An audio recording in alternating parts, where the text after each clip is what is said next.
Divide 218 by 5 in long division method.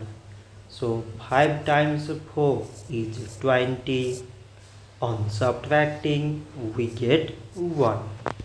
So now we put down this 8 and it is 18.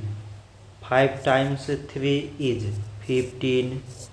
On subtracting we get 3.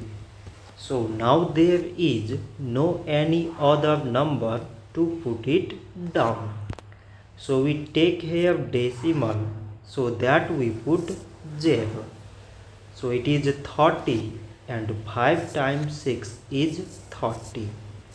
On subtracting we get 0. So 218 divided by 5 is 43.6. So this much for today and thanks for watching.